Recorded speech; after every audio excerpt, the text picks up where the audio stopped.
Broadcasting from Manhattan Beach and the World Wide Web, you're listening to CHSR, HealthyLife.net. As a service to our listeners, this program is for general information and entertainment purposes only. CHSR HealthyLife.net does not recommend, endorse, or object to the views, products, or topics expressed or discussed by show hosts or their guests. We suggest you always consult with your own personal, medical, financial, or legal advisor.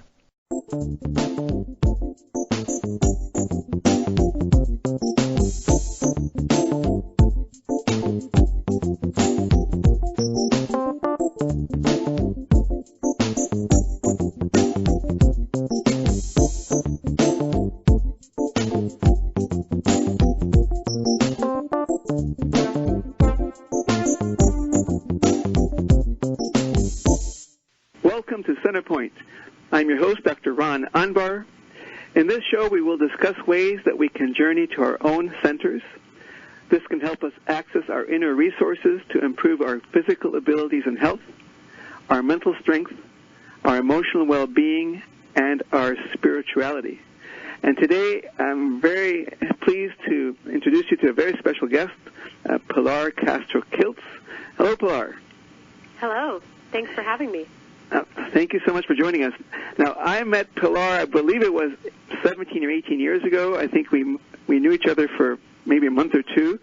And about, I guess a couple years ago, she contacted me to tell me how learning to interact with her inner self and doing hypnosis changed her life. And Pilar has become a very successful individual. I'm going to tell you a little bit about her in a few moments. And I'd love to hear how a brief encounter early in life can affect what happens next. It's amazing and empowering. So let me tell you a little bit about Pilar. So she received an MBA from the Wharton School at University of Pennsylvania, and also a Master's of Fine Arts from the NYU Tisch School of the Arts. Currently, she's a strategy and marketing expert with experience in developing new organizations and businesses. In 2014, Pilar founded More Canvas. And that's a consulting firm offering advisory services in strategy, operations, and marketing. And this firm's expertise spans across industries, including healthcare, higher education, the arts, and professional services. As I mentioned, after she graduated from Princeton University, where she got her bachelor's degree, and she founded the Princeton Arts Alumni, which is a nonprofit organization that connects Princeton arts creators, patrons, managers, and enthusiasts across the disciplines. And lastly, before she launched More Canvas, she served as the founding artistic director of Ensemble Dance. And this was an interdisciplinary dance theater company in New York City. And while she was involved with that company, her choreography was seen at Radio City Music Hall, on off-Broadway stages, at competitively curated festivals, and on film. And she continues to work as a producer and theater maker. Wow, what an amazing life, Pilar. Where do you get all the energy? Yeah, that's so funny to hear that read out loud. That in and of itself is an experience. Where did I get all that energy? I think I've always had it. I think I was sort of born with a lot of energy. There's a lot to do and only so many hours left in this lifetime. I find that's true for many people who do a lot in their life. They are aware there's only a finite amount of time, so they're empowered and encouraging themselves to do a lot. So I resonate with that observation. So perhaps you can tell people how we first met and what you recall from that. Yes, you are right that it was about 17 or 18 years ago. I was a sophomore in high school, and at the time I, was a kid who had pneumonia every year. I had been diagnosed with asthma and had grown accustomed to getting sick, kind of somewhat regularly. But what brought me to you was that I started having episodes in which I could no longer breathe. My throat would completely close up, which was rather frightening as a 15-year-old. And then sometimes I would actually end up throwing up this weird foam. And it was embarrassing to run out of class and have this experience, and also kind of scary. So through a series of, different doctor's appointments and referrals, I was sent to you, Dr. Anbar, for hypnosis to help me to relax in the course of these episodes. And what started was a bit of a journey to actually look deeper into what was the root cause of these. And as an excellent physician who was looking at both physical and psychological, we started on a bit of testing and trying to find out, and discovered acid reflux and, some medications that would help, and also learning how to do this hypnosis technique so that in the course of the episode I could relax and be less afraid, and ultimately actually put a stop to the episode. That's how it started. So when I first introduced hypnosis to you, do you remember how you reacted? Were you open to it, and it seemed sort of out there? Oh, I remember being open to it. I think that there's a lot of trust in the room with you, Dr. Anbar, and I think especially with something that was as scary as not being able to breathe, being able to talk to somebody who might find a solution when at that point none had been found. And it was a stressful time in my life. Being a teenager is difficult. My parents were in the midst of a separation, and there was a lot going on. And hypnosis seemed like a much less invasive solution than, any kind of other tests or procedures. I think you hit upon trust, and I think that's worth underlining. For hypnosis to work, or for any mind-body education to work, the trust between the patient or student and their doctor or mentor is key. Without that trust, very little can change. And I have an advantage of people who are complaining of shortness of breath. As a pulmonologist, I have an advantage because I have an authority in that area. So I think when people sometimes think of hypnosis, they think of it's magical, so I'll make the magic incantation and it'll work. But if the person who is teaching hypnosis is either not skilled at it or doesn't have the authority in the eyes of the client, it won't work, even if they use the very same words and the very same approach that I might. And that's an interesting phenomenon in this mind-body field. It is. So, as I recall, you actually did that arm exercise before we really dug into it, of finding out how strong or weak each arm might be, and that really kind of opened my eyes. I don't know if you remember the details of that exercise. The exercise we did actually as part of my routine. Now, when I introduce hypnosis, I will always start with that because I think we've talked about this on this show before, and basically how it works is you extend your arm to your side, and your job is to not let me, the tester, push your arm down. And then when you say, I'm weak 3 times, the arm easily goes down. And when you say, I'm strong 3 times, the arm stays up. And finally, when you say, I'm not weak, your arm still goes down. And what that demonstrates is that the words you use affect how you respond, firstly. And the reason I use it all the time as a first introduction is when I do that, the patients say, wait a minute, this is real. This is not just something he's saying, but it has a reality. And I guess you reacted in that same way. Yes. So what else do you recall besides learning to calm yourself? Did we do anything else? Did we involve your subconscious at all? Do you remember that?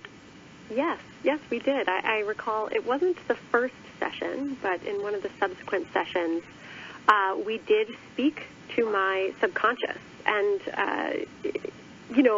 there were many questions that I had and that also, as I recall, my mother had when we were about to go into this, that we added to the conversation with the subconscious in addition to, what this breathing issue is. Ever since I was a baby, an infant, I had been afraid of knocking at the door. And when I say afraid, I mean, running blindly. Afraid that some terrible thing was happening. I would sometimes run into walls, I would crash into things, and always be searching for a door that wasn't there.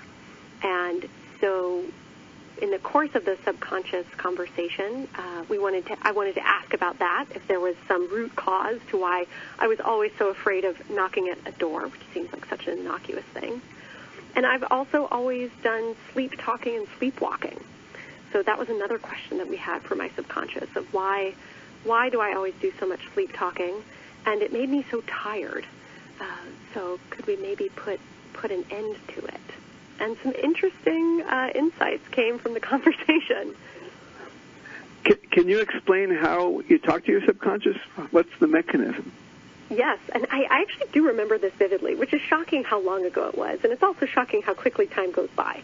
But I remember that you asked whether or not we wanted to actually speak and do a recording or use Messenger. And some of you may recall, these were the days of AOL Instant Messenger. So as a 15-year-old, of course, I was keen to use a Messenger. So we actually sat at two different keyboards. And my mother was also in the room, but she couldn't hear any of the questions that you were posing, Dr. Anbar, because you would type on your keyboard and I would type a response on mine. And I remember sitting in the chair in front of the keyboard and going through the self-hypnosis process and going to my, starting in my happy place, my peaceful place, which was Key West, on the edge of the water, just by the dock, watching, the light sparkle on the water that was just aqua blue and feeling the warm breeze. And it was a place I had been before in my mind since we had been doing the self-hypnosis. And at the end of this experience of, starting to type away, I remember, Dr. Anbar, you asked me, how long have you been here, kind of typing responses and doing this Q&A over the computer? And it felt like 5 minutes. And I think you said 55 minutes had passed by. So there was some strange, bend in the time continuum as I was in this hypnotic state. But I can vividly remember seeing my subconscious walking down the dock towards me. It gives me chills, actually, right now, thinking about it. And he had this curly brown hair and this sweater and a satchel over his back, his shoulder. And then we just kind of started asking those questions. Fascinating. It was very eerie. Yeah, and so you bring up a number of interesting points of discussion. One is that you did not have a good concept of time when you're in hypnosis, that's known as time distortion, and is very common for people who are gifted at hypnosis, as you are. And so that is a phenomenon. You can actually use time distortion, like if you're undergoing an uncomfortable medical procedure, you can make it seem like 5 minutes instead of 5 hours. Or the reverse, you could take hypnosis and imagine relaxing for a week, whereas only 5 minutes passed. So you can go either way. The other thing that's fascinating you talked about is your subconscious was opposite gender, was male. And I find that to occur in about 10% of my patients. They report an opposite gender subconscious. And what is notable is that all of my transgender patients and my transgender population is increasing. There's more and more people who are disclosing and saying I'm trans. All of them, their subconscious is opposite gender. But there are many cisgender people who also have opposite gender subconscious, but I think it's worth noting. And sometimes subconsciouses say they're genderless. So you met your subconscious by the docks in Key West, and what did you find out? Why were you afraid of knocking him? I don't remember this story, actually, so I'm curious. Oh, yeah, well, and so what the subconscious said was that there was something that I needed to remember, something that had happened long ago. And you asked, because I have the transcript, actually, from the conversation, and you asked if that happened in this lifetime, and the subconscious actually responded, no, it was before then, but she needs to remember what happened. And you asked for more details. I asked for more details, and my subconscious wouldn't reveal more details of what specifically happened, except that he said she's looking for the back door, because if she can get out and get to the woods, then she'll be safe because they're here. And so she's looking for a door that isn't there, which jived with the reports. When I was kind of in this panic state, I would, actually physically have my hands on the wall, like when I was a little kid, seemingly looking for something. And so the subconscious revealed that I was looking for a door, maybe one that was there in a previous life. And, whatever that experience was, I needed to escape and get to the woods to be safe. Interesting. So now you bring up another thing we should discuss, which is past lives. I don't typically do past life therapy. There are hypnotherapists who do that routinely, and their belief is symptoms are often rooted in something that happened in a past life.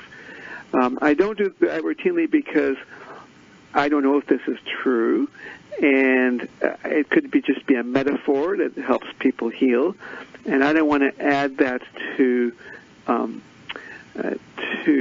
give the patients ideas they may not have had before, especially something that's not known that it really happened. However, and I think that's sorry. Oh, go ahead. I think that's a good point, that actually the words that the subconscious spoken were know from before. Subconscious never said anything about past lives. The responses were very open-ended. Right. So I'm wondering what cued me to ask you about a past life, because he said it was before. So I would go back. So I would ask. Well, I might ask, did it happen before she was 5, before she was 2? And the subconscious presumably would have said yes, yes, yes, and would have led me to the past life.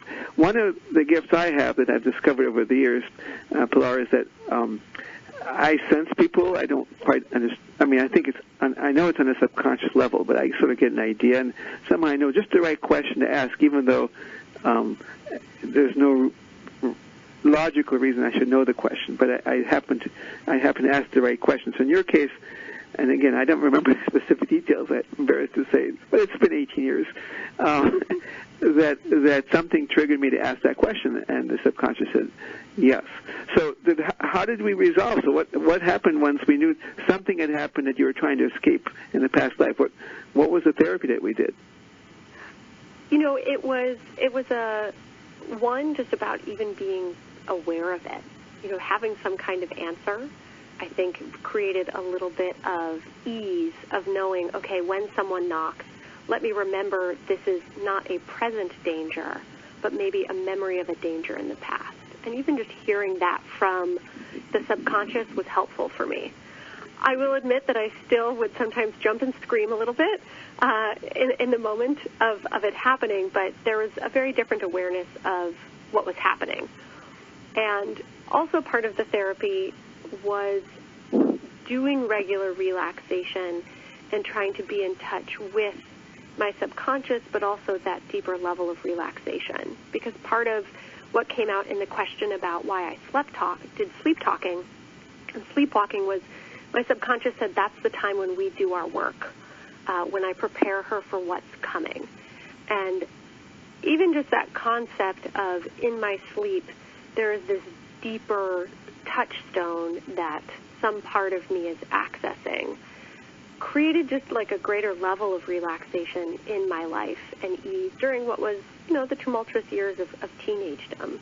So regularly doing the self-hypnosis and relaxation in connection with, the breathing episodes, I was still working through that, and then even just in other stressful circumstances, I think really helped me be aware of something bigger and something longer and something deeper outside of whatever were the present circumstances in my world.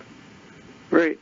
It's interesting. So you improved by, you didn't have to know exactly what happened, but by being able to place the issue outside of your current life, you felt more at ease. Yes, and the subconscious said that he had been with me for a very, very long time, would be with me for a long time to come, and that I was never alone. And whether that's, now as an adult, is that, what is the subconscious? I don't know. Is it just a piece of me? Some people view it as, a guardian angel. Is it even just something that the brain kind of constructs in order to, like a metaphor, as you said? Any versions of that, just knowing that there's this place and this power I can connect with in these moments of hypnosis, and I am not alone, was very helpful. It was an impactful moment, even though it was 18 years ago and it was maybe just, 55 minutes. Interesting. And then the idea that the subconscious does work while you sleep, that's an idea that psychology experiments show over and over again that, indeed, we do a lot of work on our sleep. People think dreams, for example, scientists believe dreams are a way that we process things that happen to us during the days, although, as we'll talk about in future shows, I think dreams are a lot more than that, or can be a lot more than that. And if you study something at night, you will know it better in the morning because new brain connections will have occurred in your sleep. So the sleep state, a lot of things are going on in it, and your subconscious put it so nicely that you guys work together while you sleep. But I think that is a very much a universal thing for people, and that's why sleep is so important. Unfortunately, a lot of teenagers skimp on their sleep. They stay up late, wake up early, and they're tired much of the day, and they lose this valuable time when they can integrate, the brain can integrate itself better, which is called sleep. Really, really interesting. So, all right. So we met. How many times did we meet when you were a sophomore? Like 4 or 5 times? Yeah, 4 or 5 times. And so, what did you do after that? What did you do in terms of reaching your subconscious? Did you talk to him at all? Did you keep using the relaxation techniques? How did it affect your life? I continued to use the relaxation techniques through high school. Also, there were some acid reflux medications I was on through high school that you helped prescribe to kind of create a holistic approach to treating some of the physical ailments.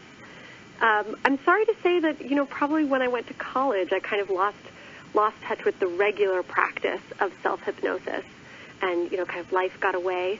But I was on a journey of reading many other books, Eckhart Tolle, Dr. Brian Weiss, Many Lives, Many Masters, and learning more about Edgar Cayce and many other ways in which one can connect with what's inside of your body but also outside of your body, and that kind of mind-body connection. And last year I found the transcripts, sent you an email and said, Dr. Anbar, how are you? I found these transcripts, and that was a really impactful experience, and have been getting back to more regular self-hypnosis to help me relax and what are the new stresses of adult life. But, I don't, and Key West is kind of, I haven't been there physically in many, many years, but I still go there in my mind. So thank you so very much for sharing all this. When we come back from break, I want to hear more about how you've used your knowledge and beliefs and your core in your adult life. This is Centerpoint with Dr. Ron Anbar.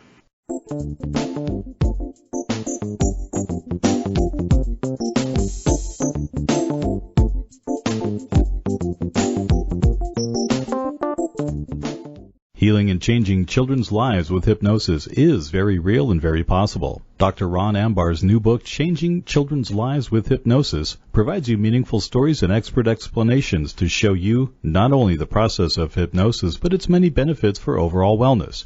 Whether a parent, practitioner, or medical doctor, this book opens the way to complete connection, so necessary for healing. Get your copy of Changing Children's Lives with Hypnosis at Amazon.com or visit dranbar.com. HealthyLife.net, where positive overcomes negative. Dr. Ron Ambar and his dedicated team of healthcare providers offer unique health services to help patients overcome psychological roadblocks or use the power of their minds to improve their overall health and well-being. At Centerpoint Medicine with services in La Jolla, California and Syracuse, New York, this caring staff are waiting just to help you. Find out more at centerpointmedicine.com. Can't wait? Make your appointment now. Call 858-201-4001. That's 858-201-4001.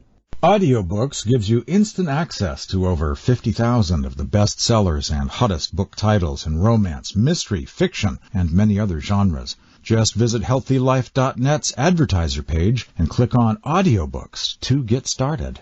Every year since opening Centerpoint Medicine, Dr. Ron Ambar has been overwhelmed with demand for his services. So much so that he has established a first-of-its-kind franchise opportunity. As a franchise owner of the leading pediatric hypnosis counseling center in the U.S., you'll be at the forefront of an exciting sector of healthcare as you increase your revenue.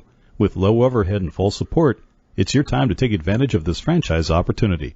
Just call 858-997-3196. That's 858-997-3196. HealthyLife.net, where positive overcomes negative. If you are a medical or licensed healthcare professional or just anyone looking for a qualified hypnosis practitioner, then go on over to ASCH.net. That's the American Society of Clinical Hypnosis. At ASCH.net, you can get certified, attend workshops, and even find a hypnosis practitioner or consultant. ASCH provides an opportunity to learn and interact with colleagues. So whether you're a professional wanting to learn hypnosis or a patient wanting help with a problem, visit ASCH.net now. More exhilarating talk. HealthyLife.net.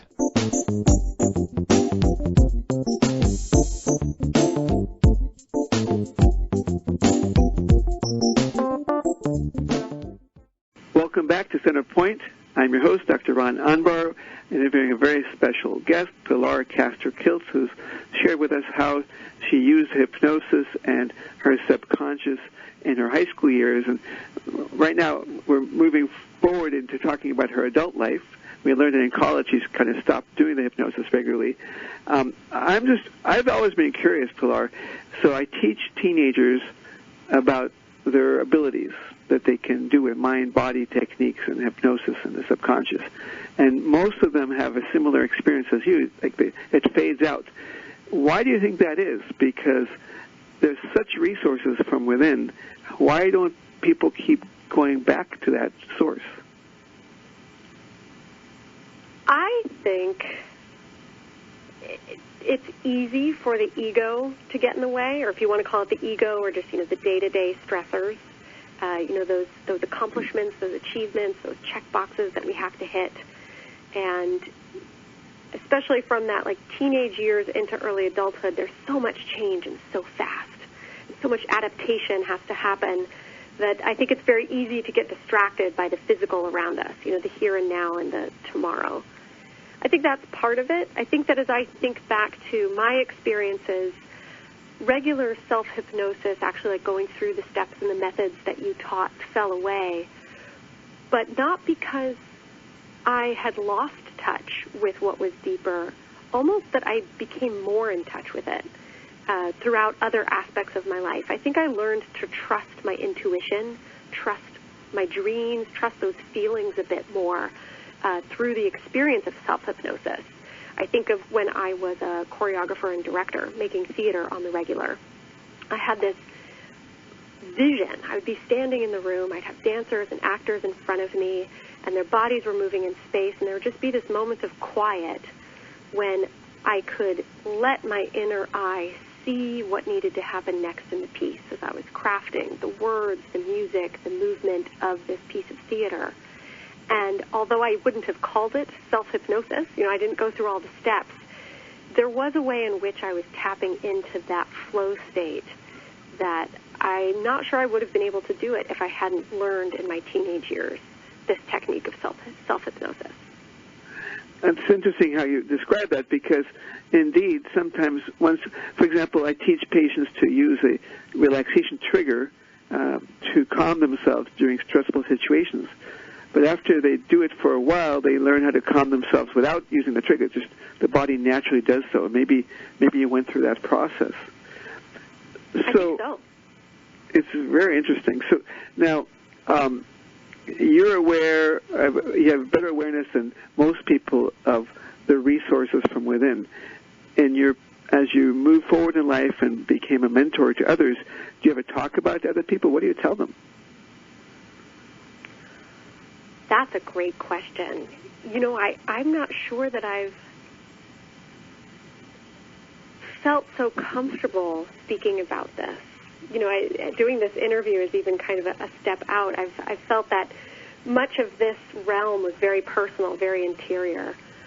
But I do think it's important for people to understand their own power. And I do have this conversation with many founders of businesses, especially some of the women founders who I work with, who have this vision for the business that they want to build, but have to combat some of those ego or some of those fears or some of those insecurities.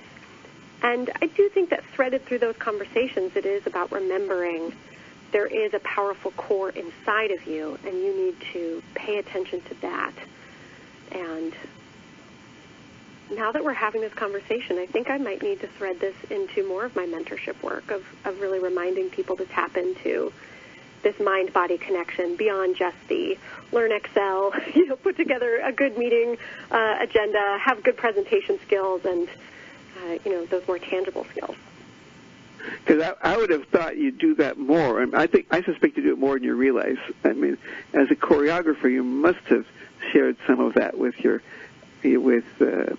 actors, I would think, or dancers, because it's there. I mean, it's there, and you live your life accordingly. I'm wondering, so if I'm a new business owner and you want to tell me what would you tell me? How would I listen to my inner core? Not to learn hypnosis, but how would I do that? What would you suggest? I would suggest sitting down, getting a piece of paper, and actually writing out what is your vision. What is your vision for what your life looks like? Not what your business needs to be, not what the bottom line is, not what the products and services are, but really taking that moment to see what is your daily life in your ideal world. Because I think we often are so caught up in what's on that checklist. And I have this conversation actually with employees of, what's your goal? What's the career trajectory? What is it that a year from now you want to know how to do and feel confident in? And sometimes just being quiet with oneself, articulating that and holding that image can be really powerful. And then start making a map of how to get there. I mean, this isn't necessarily hypnosis, but it is about what do you want your life to look like, not just what are the check boxes on your resume. But I agree with you, truthfully, Dr. Anbar, I've done a lot more of that kind of conversation with artists who I work with, because I think it's often easier to get in touch with that in the context of art making, because there's a lot of personal expression. If you're a dancer, if you're a writer, if you're a musician, there's some piece of you that you're bringing. And I think more and more, actually, business owners and business founders need to get in touch with their personal mission. What is the value that you are trying to create on this planet? It's not about what's listed on your website, but at the end of the day, what is it that you uniquely are bringing to the world? And can you rest easy that you've taken action towards that personal mission? I think that's excellent advice. I think in addition to writing things down, some people might benefit from taking a walk in the woods or out in nature, or even listening to a symphony, and just letting their conscious mind sort of be focused on grandeur, and then the subconscious mind can speak. And then the other thing that might be useful is to tell them, don't censor. So let ideas float and just grab them and just process them later, I think is another thing that can help hearing your subconscious self without formally interacting with it as we do in hypnosis. Oh, yes. And also, I actually am a firm advocate of movement. You mentioned a walk in the woods. I find that, doing workshops with people that are focused on movement, not dance technique, but just moving your body and letting loose and trying to get in touch with your breath and the space around you and turning off your mind and turning on your senses can really help some of that float to the top of kind of what's deeper within. Yeah, it's interesting we talk about that, because during COVID, when we were supposed to be masked and all and keep social distances, I started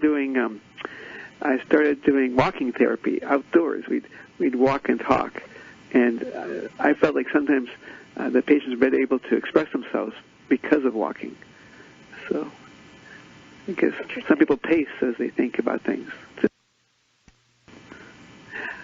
So what would you want our listeners to do now they have this knowledge about how you're touching the inner core, made such big impact in your life? What one message would you like to take home with them? It ebbs and flows how centered you may be in different periods of your life, but it doesn't mean that you've lost touch for forever.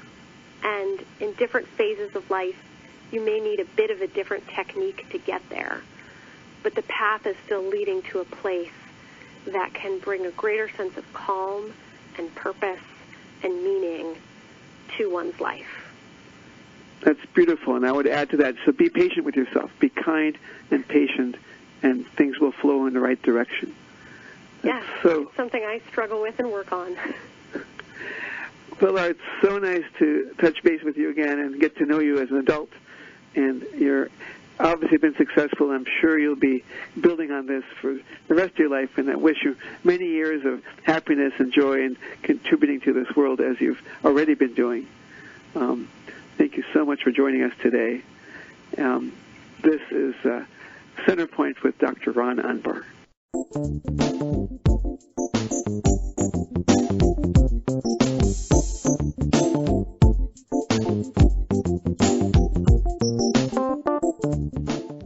Make-A-Wish has been granting life-changing wishes for children and families for over 40 years. A wish is something that gives children the opportunity to look outside their illness and restore a sense of childhood back to the child. With the help of donors and more than 43,000 worldwide volunteers, Make-A-Wish has collectively granted more than 520,000 wishes worldwide. Dr. Anbar has referred many patients to Make-A-Wish.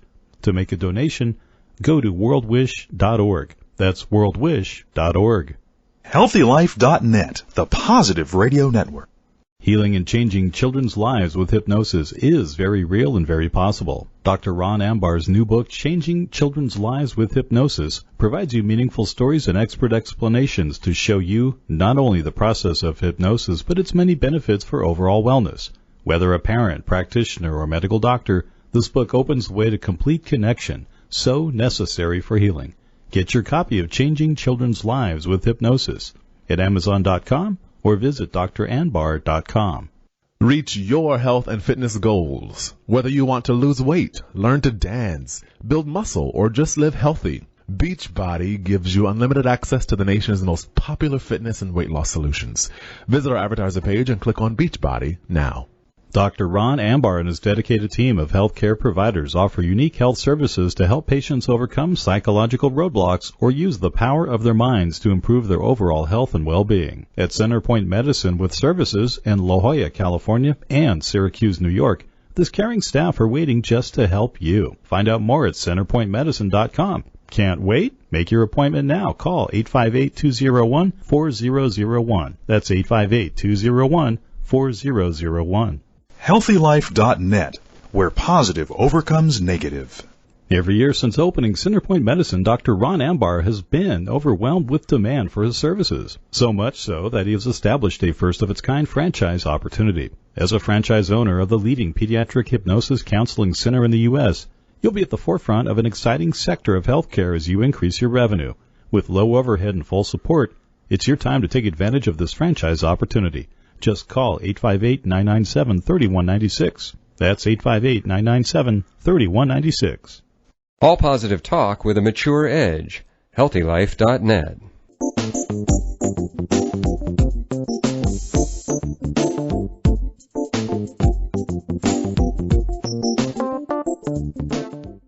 Welcome back to Center Point with Dr. Ron Anbar. We just had a wonderful discussion with Pilar Castor-Kiltz, who shared some of her profound observations regarding use of hypnosis and listening to oneself as you develop your life, your career, your vocation, and your passion.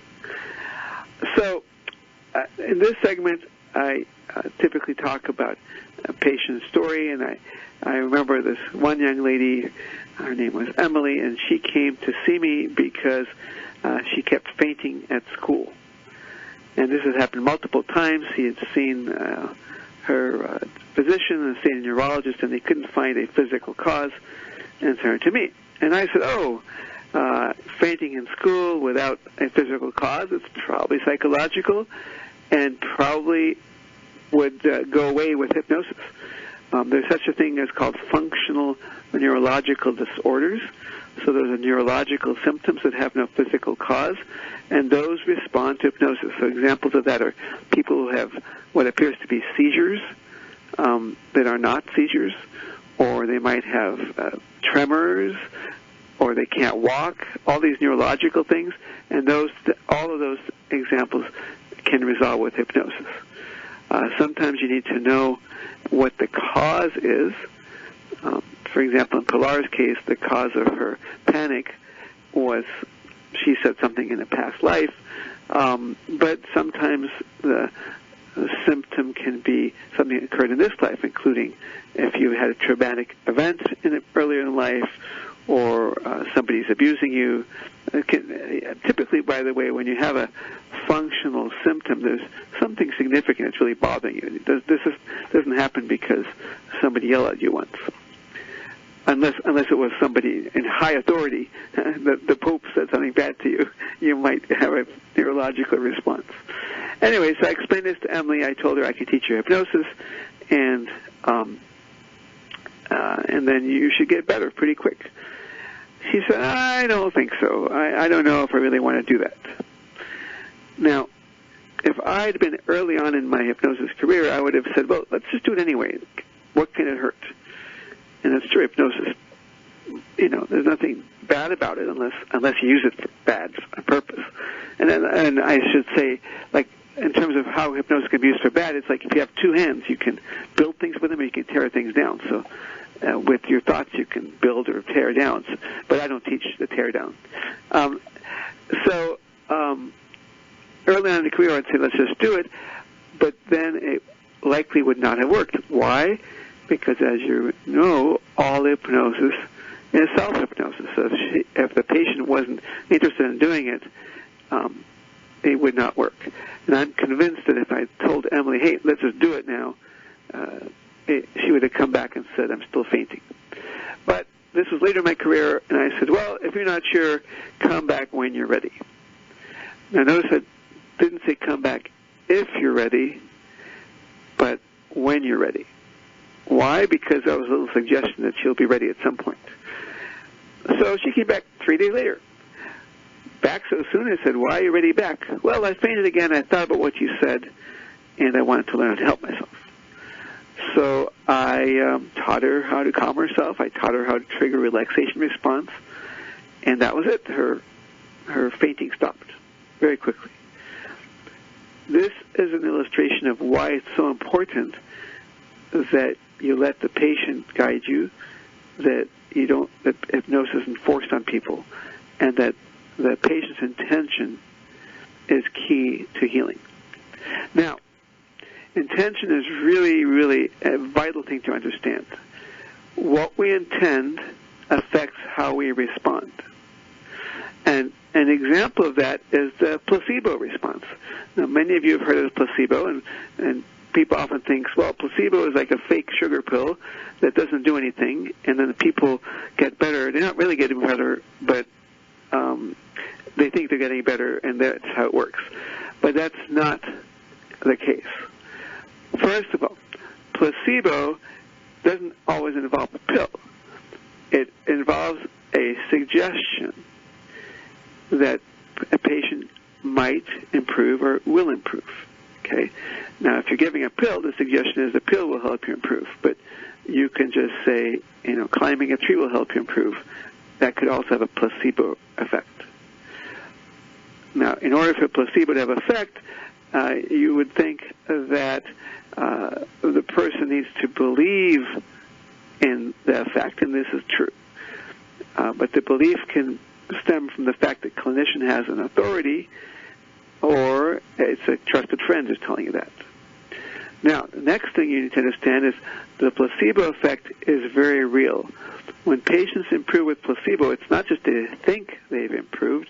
Oftentimes they've actually improved. It could be actual physical changes that occur because of the belief that something should improve. Belief is key. And that, of course, it's tied with intention, because if you intend to improve and you believe you can improve, you will improve.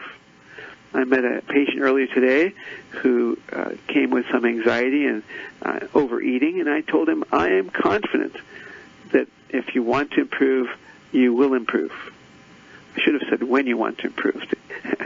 But he wanted to improve. I already knew that. So I knew the answer to if he wants to will be yes. And I told him, I'm sure you will get better.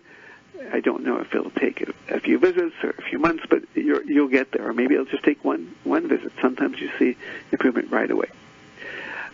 So back to placebo. It gets even more interesting. So we know that if you give a sugar pill and say, and the patient doesn't know that it's a sugar pill, and the doctor doesn't know that it's a sugar pill, that a third of patients will improve just by taking the placebo. So there's no drug, but they physically and mentally improve.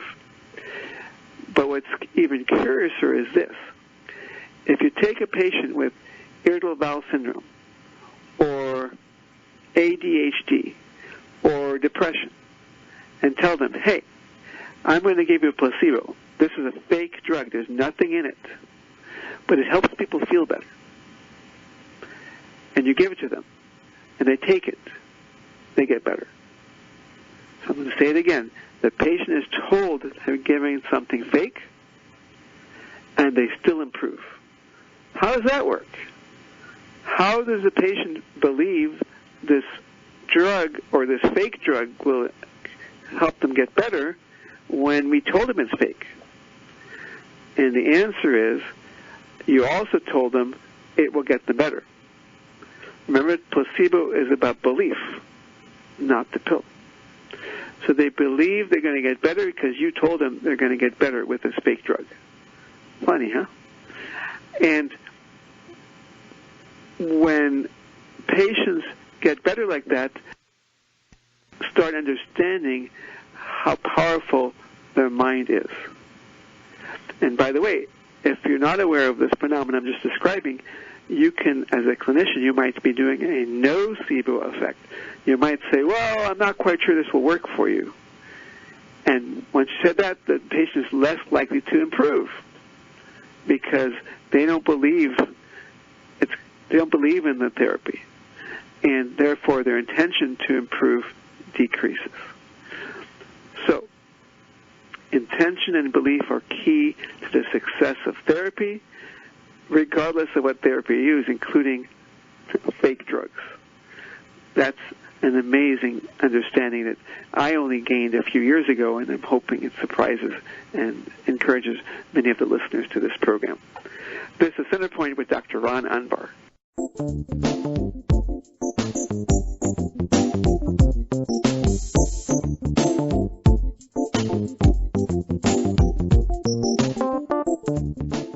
Heads up, there's a sound and light chamber therapy offered in La Jolla, California at the Center for Holistic Well-Being. Using light and sound frequency produces an energetic vibration that can help restore our body's cellular, biochemical, and neurological balance as well as help detoxification without harmful side effects.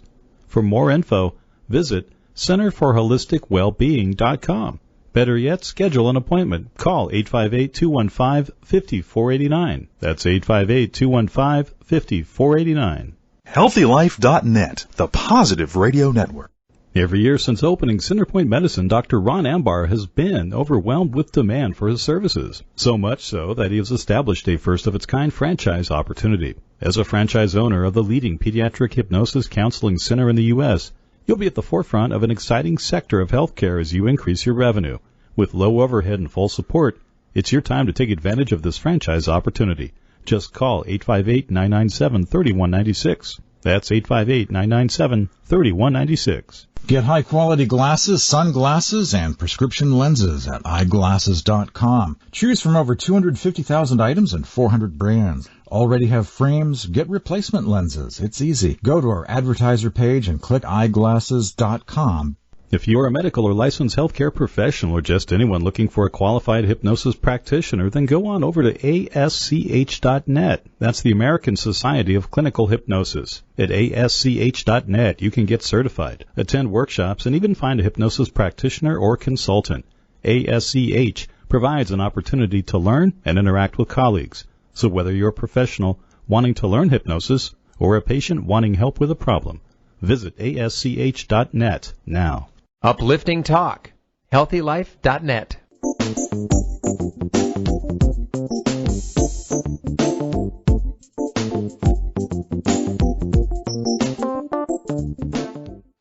Welcome back to Centerpoint with Dr. Ron Unbar.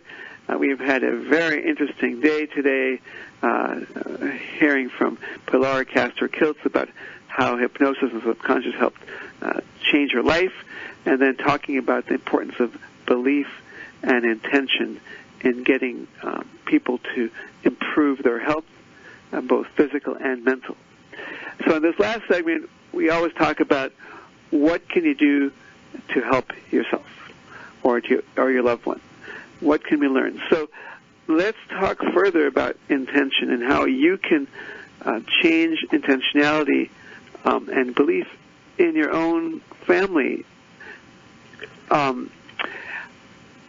Many years ago, I was on an airplane, and I was writing an article about some spiritual matter when the airline pilot came on and said, is there a doctor in the plane? And usually I try to ignore those because you never know what it's going to be on a plane. And like, I'm a pediatrician, and most people on the plane are adults. It's probably not going to be within my wheelhouse. But when the announcement was repeated, is there a doctor in the plane, I thought, well, I need to respond. So I identified myself as a doctor, and I walked down to the back of the plane, and there was a gentleman maybe in his 50s who was having breathing problems, and I think he had chest pain. And I said, okay, what can I do? And they connected me with the ground control. And I'm thinking to myself, I'm a pediatrician. I don't have any equipment here. What am I going to do if he's having a heart attack? So the EMTs on the ground said, well, just start an IV. So they actually have intravenous kit on the plane. So I put on the gloves, and I try to find a vein, and I haven't done an IV at this point like in 15 years, but finally futz around and put the IV in, and I run some IV fluid. And then what next? Well, we're going to land the plane shortly, as soon as we can.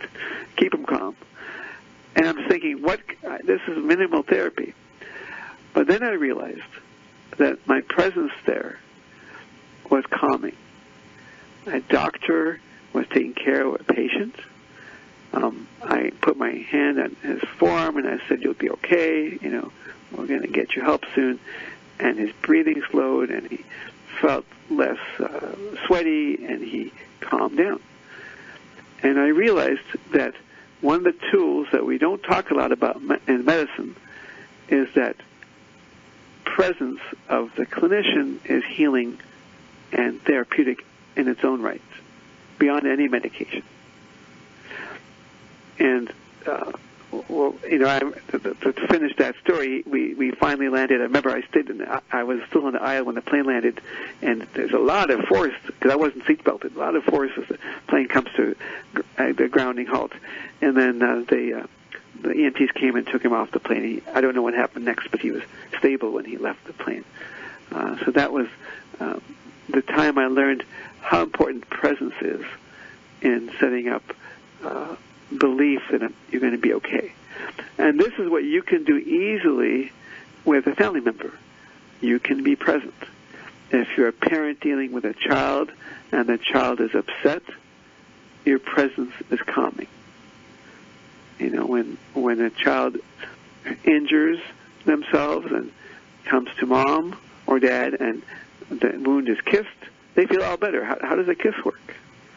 It's a placebo effect. The child believes the kiss will work, and it does. And it's not fake. The pain does feel better. So in being present with your family members or friends, besides your presence, you can also talk to them about their inner resources. How can you be more comfortable? What can I do for you to help you become more comfortable? And then listen to their answer and accommodate as best you can. Oftentimes, parents or caretakers will say, well, what I think you need is this. And the patient says, no, I don't want that. So respect the patient. Even in a person with dementia, I unfortunately got to experience dealing with my father as he developed dementia in his later years, in his mid-80s.